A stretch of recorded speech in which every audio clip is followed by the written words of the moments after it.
네, 그 구독자분께서 주신 질문에 대해서 AI 관점으로 제가, 그러니까 AI 발전과 관련된 관점으로 제가 답을 드릴 텐데요.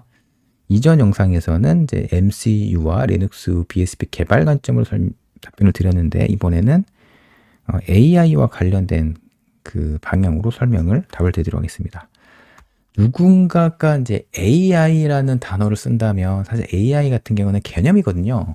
AI는 뭐 어떤 그 실체가 없어요. 그러니까 개념이거든요. 그러면 AI 같은 경우는 크게 봤을 때 클라우드 AI, 엣지 AI, 온디바이스 AI 이렇게 나뉠 수가 있을 것 같아요. 이것도 굉장히 개념적인 내용이긴 한데, 근데 지금 엔비디아를 비롯해서 엔비디아, 뭐 AMD, 그리고 이제 여러 이제 그 GPU 이런 얘기 있잖아요. 이런 우리가 대부분 알고 있는 AI 같은 경우는 클라우드 AI 기반이라 보시면 됩니다. 그러니까 뭐 대용량의 서버에서 여러 머신러닝을 트레이닝하고 추론하는 이런 일들이 이미 개발이 이루어졌잖아요. 근데 지금은 인베디드 쪽에서는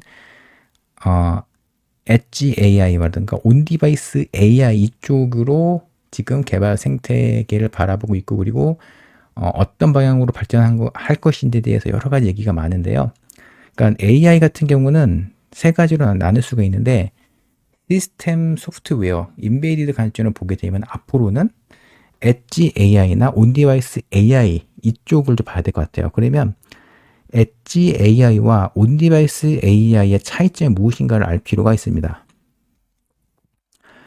자, 엣지 AI인데요. 자, 가장 왼쪽에 클라우드 서버가 이렇게 있습니다. 이미 여러 업체에서 그 이제 모델, 여기서 뭐 머신러닝을 하게 돼서 여기에 뭐 여러 모델이 이렇게 트레이닝이 되고 있겠죠.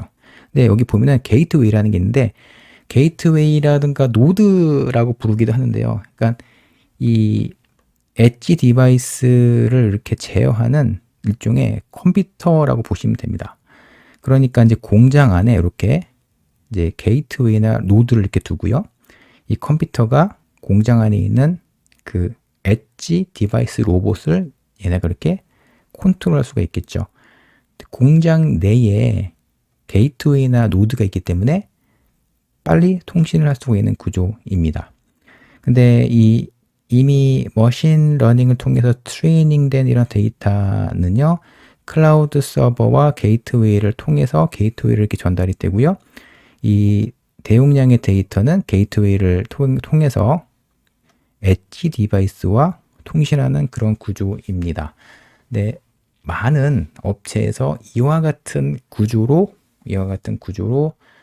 엣지 디바이스, 그러니까 엣지 AI를 설계를 이미 하고 있고요. 이게 보시면 다양한 시나리오가 가능해요. 그러니까 공장에서 AI 로봇을 만약에 그 제품으로 구현한다라고 한다면 이런 구조를 할 수가 있겠죠. 근데 클라우드 서버에서는 로봇을 제어하는 다양한 뭐 트레이닝 알고리즘을 여기서 이미 트레이닝을 해서 모델을 만들고 학습을 하고 추론까지 다 한 상태에서 이 데이터를 게이트웨이로 넘기게 되면, 그러면 게이트웨이는 여러 로봇과 이렇게 소통하면서 트레인된 데이터를 로봇에게 전달하고, 그리고 로봇 같은 경우는 여기 게이트웨이가 통신하면서 스스로 판단을 하는 이제 그런 구조입니다. 네. 이런 구조로 여러 업체들이 개발을 하고 있는 상태입니다. 온디바이스 AI 같은 경우는요, 이런 게 없는 거예요. 이런 게 없고요.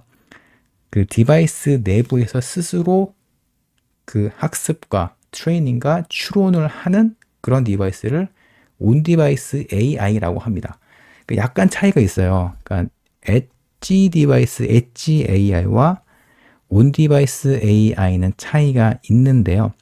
근데 온디바이스 AI를, 그러니까 디바이스를 실행하려면 어느 정도 CPU 파워, 그러니까 성능이 뒷받침해 줘야 되거든요. 그렇기 때문에 MCU 같은 경우는 CPU 파워가 그렇게 높지가 않잖아요. 그렇기 때문에 아마도 온디바이스 AI 같은 경우는 리눅스가 돌지 않을까 이렇게 예상을 하기는 합니다.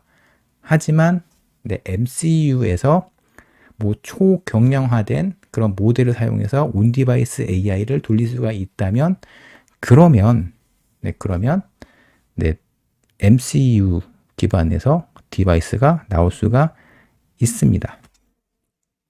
그래서 엣지 디바이스 그리고 온 디바이스 AI 디바이스의 이제 차이점에 대해서 제가 설명을 드렸는데요. 이 관련된 자료는 너무나 많을 거예요. 엣지 디바이스, 엣지 AI가 무엇이고, 게이트웨이가 무엇이고, 뭐 이런 내용에 대해서 많이 들을 수가 있는데요. 지금 트렌드 같은 경우는 이제 빅테크 회사들이 좀 엣지 디바이스 쪽으로 투자를 좀 더 하는 듯해 보입니다. 그리고 온 디바이스 AI 쪽도 물론 이쪽도 지금 이제 개발을 해 보려고 하는 상태인데 좀 시간이 좀 지나야 좀 될 것 같습니다. 그리고 MPU 얘기를 안 할 수가 없는데 이 MPU 같은 경우는 이제 엣지 디바이스이던 온 디바이스 AI 디바이스이던 간에 MPU를 탑재를 해서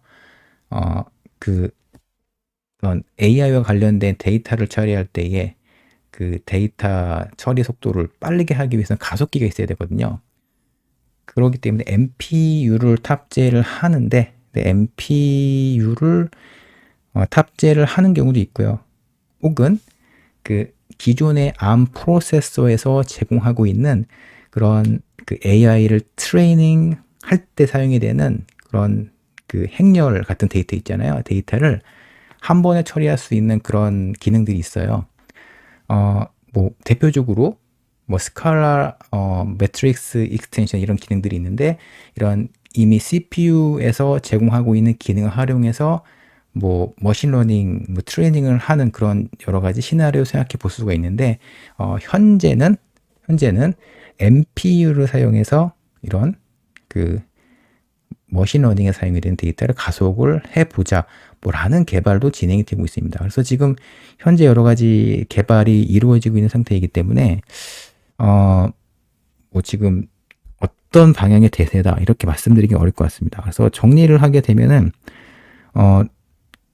리눅스 BSP는 고성능 API 중심의 시장에서 좀 우세가 될 것 같고요.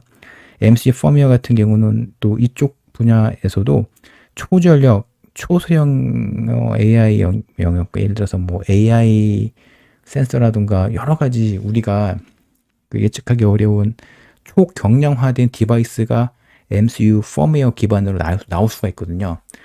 그러기 때문에 뭐 저는 사실 뭐 어떤 그 분야이든 간에 어떤 이 소프트웨어 그 스택에 맞게 AI가 발전하지 않을까 그런 생각이 듭니다. 그래서 되게 예측하기 어렵습니다. 다시 처음 질문으로 되도록 하게 되면은 앞으로 AI의 발전을 고려했을 때 리눅스 BSP 생태계가 더 우수해질 가능성이 조금은 있어 보입니다. 있어 보이는데 앞으로 어떻게 될지는 지켜봐야 되지 않을까 생각이 듭니다.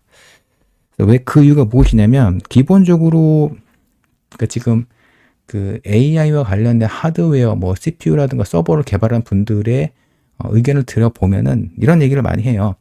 그러니까 그 머신러닝을 트레이닝 할 때 MPU를 사용해도 되지만 기본적으로 CPU의 성능에 받쳐줘야지만 이런 기능이 구현될 수 있다라고 얘기를 하거든요. 그렇기 때문에 아마도 이런 기본적인 성능이 받쳐주는 그 이제 SoC 위에서 도는 게 리눅스 BSP잖아요. 이 리눅스 BSP에서 뭔가 되지 않을까 이렇게 조심스럽게 예측을 해 봅니다. 여기까지 마치도록 하겠습니다.